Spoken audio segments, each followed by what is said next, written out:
Electricity cut हो गई थी। मैं देखो दो नाम से लॉगिन करके रखता हूँ, दो लॉगिन है मेरे।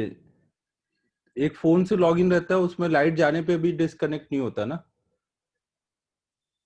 तो कभी भी डिस्कनेक्ट होगा तो मैं दूसरे वाले से फिर चैट कर लूंगा।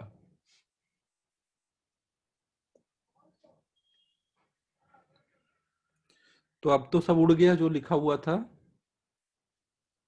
अपन क्या कर रहे थे, कहाँ पहुंच गए थे? नॉर्मल वाला। हाँ, वो प्रॉब्लम कंप्लीट हो गया था ना, एन निकालने वाला।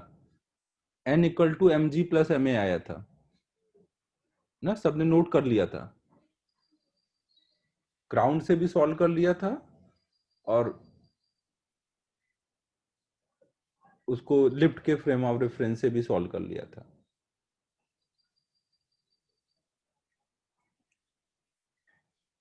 अबे सिद्धेश, वो खुद से कर ले भाई, वो तू सोच सकता है।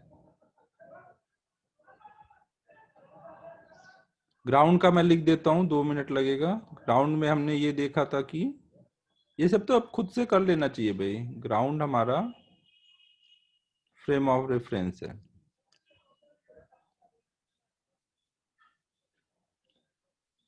ये ऊपर को ए से जा रहा है, इस पे ऊपर को एन लग रहा है, नीचे को एम जी लग रहा है, और N minus M G net force है बराबर एम इंटू ए।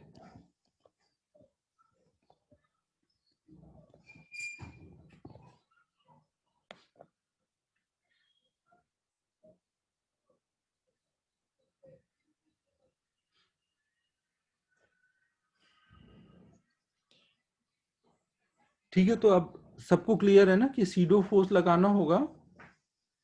कल्पेश क्या बोल रहा है?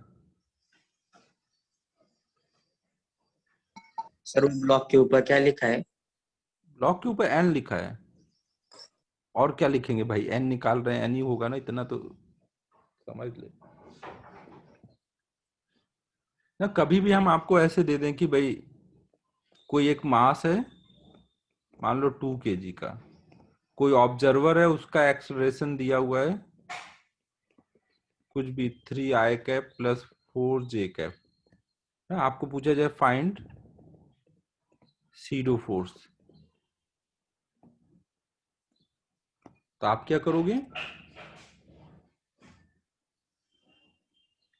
एफ सीडो हमेशा क्या होगा?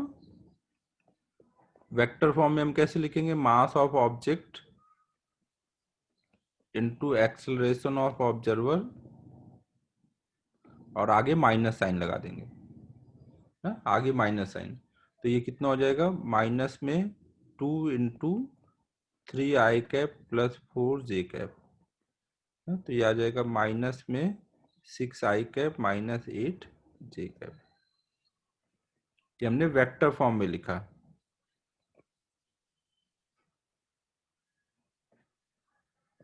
सिद्धेश, तुझे नहीं समझा होगा, तू वेक्टर का पहले देख लेना, ये वेक्टर यूज किया यहाँ पर।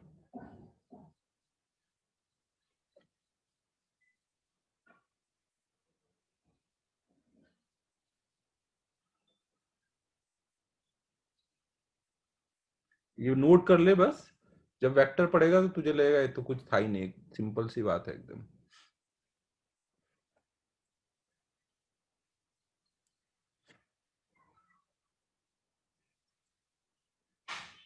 हाँ, मैग्नीट्यूड निकाल के कर सकते हैं, बट आपको चाहिए क्या अभी? तो आपको बस सीडो फोर्स पूछा गया है, तो अब वो देख लेना ऑप्शन में क्या है, वेक्टर फॉर्म में है, स्केलर फॉर्म में है। कर लेंगे, वो भी कर लेंगे।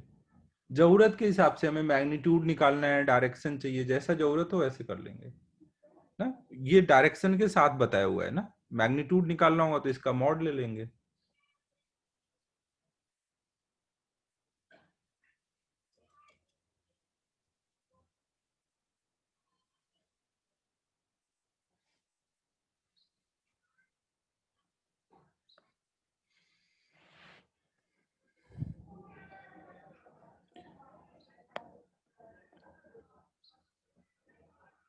हाँ, ये सब दिया हुआ है। ये मास दिया हुआ था और एक्सेलरेशन दिया था, ये पूछा गया था।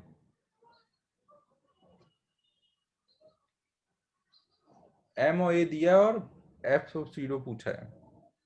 ठीक है, नोट हो गया।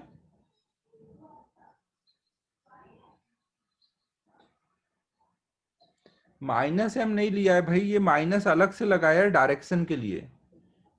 ये एम में माइनस नहीं किया, ये एक्सेलरेशन ऑफ ऑब्जर्वर के आगे माइनस लगाया है डायरेक्शन के लिए। सीडो फोर्स का डायरेक्शन और ऑब्जर्वर का एक्सेलरेशन का डायरेक्शन अपोजिट होता है ना। अगर ये इधर वेक्टर है तो उसके आगे माइनस लगाएंगे तब ना इसका डायरेक्शन आएगा।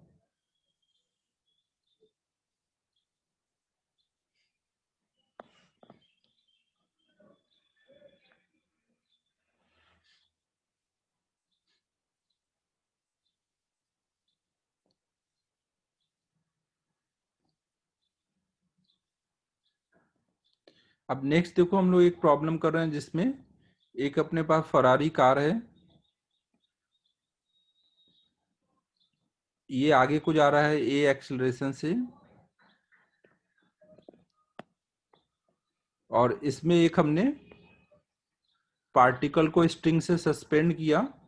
तो जब ये आगे को एक्सेलरेट कर रहा होगा तो ये सीधा ऐसा नहीं रहेगा ना, ये कुछ ऐसे आ जाएगा, ये कुछ ऐसे रुका होगा ना, ऐसे सीधा नहीं रहेगा। तो आपको बताना है कि ये वर्टिकल से कितने एंगल पे ऐसे रुका होगा, थीटा की value in terms of A and G ना। अगर हम कोई पार्टिकल को सस्पेंड कर दें और ये आगे को एक्सेलरेट करेगा तो ये ऐसे नहीं रह पाएगा ना, सीधा वर्टिकल नहीं रह पाएगा, उसको थोड़ा ऐसे जाना पड़ेगा। कार वगैरह में आपने देखा होगा, कभी कुछ सस्पेंडेड हो, कार में कई बार लोग आगे कुछ सस्पेंड करके रखते हैं, तो वो जब कार एक्सेलरेट करती है तो वो थोड़ा पीछे हो जाता है। तो हमें यहाँ पे बताना है थीटा की वैल्यू।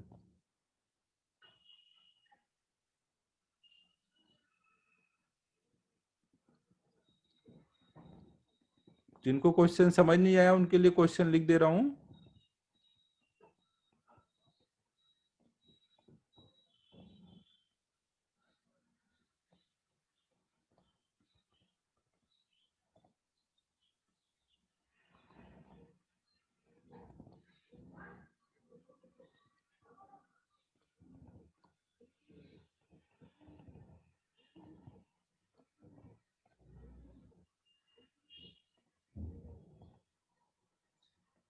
हाँ, tan theta equal to A by जी।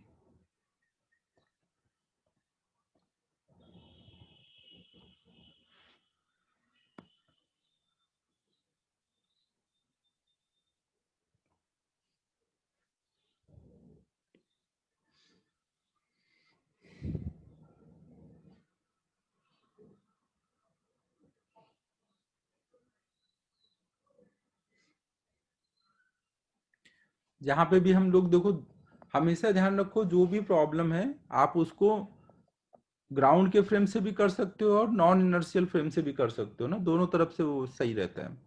अब अगर मान लो मैं अंदर कार के अंदर खड़ा होके देख रहा हूं, तो मुझे क्या दिखेगा? अगर मेरा फ्रेम ऑफ रेफरेंस कार है तो मुझे क्या दिखेगा कि इस पे एक तो नीचे को mg लग रहा है, इधर को टेंशन लग रहा है, और एक पीछे को सीडो फोर्स लग रहा है। पीछे को क्यों? क्योंकि ऑब्जर्वर का एक्सेलरेशन इधर है तो सीडो फोर्स पीछे को लगेगा ना। और सीडो फोर्स की वैल्यू कितनी होगी? Mass of object into acceleration of observer. इसका कुछ मास m मान लो, वो m बाद में कट जाएगा। और इसके लिए ये पार्टिकल रुका हुआ है या चल रहा है? ये कार में खड़ा है ऑब्जर्वर, तो ये रेस्ट पर मानेगा खुद को, कार को रेस्ट पे मानेगा और कार के अंदर की हर चीज को रेस्ट पे मानेगा। तो ये क्या सोचेगा कि ये पार्टिकल अपनी जगह रुका हुआ है ना। अब इनको वो रिजॉल्व कर लेगा, रिजॉल्व करेगा तो क्या होगा? ये एंगल थीटा है, तो टी का इधर कंपोनेंट कितना आएगा?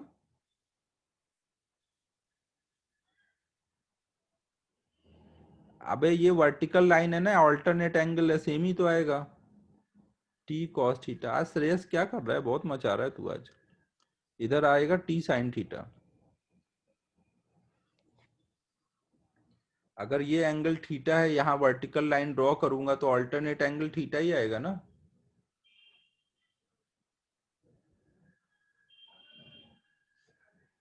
तो अब देखो क्या हो रहा होगा,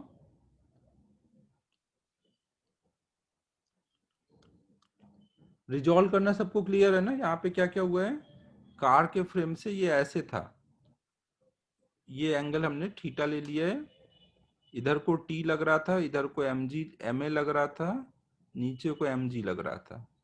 तो हमने टी को रिजॉल्व किया तो टी का कंपोनेंट इधर आया टी कॉस थीटा और इधर आया टी साइन थीटा ना। अब इसके लिए, इस ऑब्जर्वर के लिए पार्टिकल रेस्ट पर है, रेस्ट पे मतलब ये फोर्स इससे बैलेंस होगा और ये फोर्स इससे बैलेंस होगा, तभी ना इक्विलिब्रियम आएगा। तो हम बोलेंगे यहाँ पे T sine theta equal to M A और T cos theta equal to M ji.